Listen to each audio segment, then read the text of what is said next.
Hello, I'm Madeline, and I'm going to be reading Ferdinand. Once upon a time in Spain, there was a little bull, and his name was Ferdinand. All the other little bulls he lived with would run and jump and butt their heads together. But not Ferdinand. He liked to just quietly sit and smell the flowers. He had a favorite spot out in the pasture under a cork tree. It was his favorite tree, and he would sit in the shade all day and smell the flowers. Sometimes his mother, who was a cow, would worry about him. She was afraid he would be lonesome all. "Why don't you run and play with all the other little bulls and skip and butt your head?" she would say. But Ferdinand would shake his head.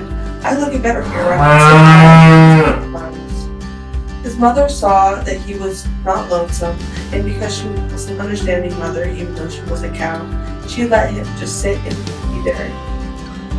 As the years went by, Ferdinand grew and grew until he was very big and strong. All the other bulls who had the same pasture would fight each other all day. They would butt each other and stick each other with their horns, but what they wanted most of all was to be picked. But not Ferdinand. He still liked to sit quietly under the cork tree and smell the flowers. One day, 5 men came in very funny hats to pick the biggest, fastest, roughest bull to fight in the bullfights in Madrid. All the other bulls ran out, snoring and butting, beating and jumping, so the men would think they are very, very strong and fierce and pick them. Ferdinand knew that they wouldn't pick him, so he didn't care. So he went out to his favorite cork tree and to sit down. He didn't look when he was sitting, and instead of sitting on the nice cool grass in the shade, he sat on a bumblebee. Well, if you were a bumblebee and a bull sat on you, what would you do? You would sting him, and that's just what the bee did. Wow, did it hurt? Ferdinand jumped up with a snort. He ran around puffing and snorting, butting and pawing the ground as if he were crazy. The five men saw him, and they all shouted with joy.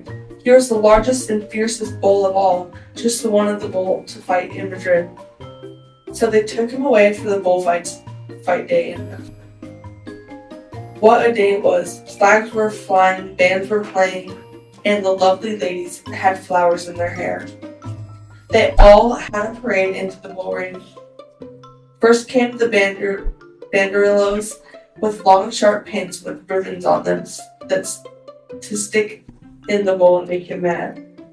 Next came the picadors, who rode skinny horses, and they had long spears to stick in the bull and make him madder. Then came the matador, the proudest of all. He thought he was very handsome and bowed to the ladies. He had a red cape and a sword that was just supposed to stick to the bull last of all. When the bull came, and you know who that was, don't you?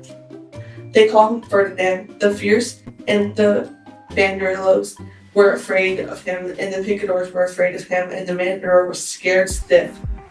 Ferdinand ran to the middle of the ring and shouted because they thought he was going to fight fiercely and butt and snort and stick his horns around. But not Ferdinand. When he got to the middle of the ring, he saw the flowers and all the lovely ladies' hair, and he just sat down quietly and smelled. He wouldn't fight and be fierce, no matter what they did. He just sat and smelled. And the banderillos were mad, and the picadors were even madder. And the matador was so mad he cried because he couldn't show off his cape and sword. So they had to take Ferdinand home. And for all I know, he's still sitting there under his favorite cork tree, smelling the flowers just quietly. He is very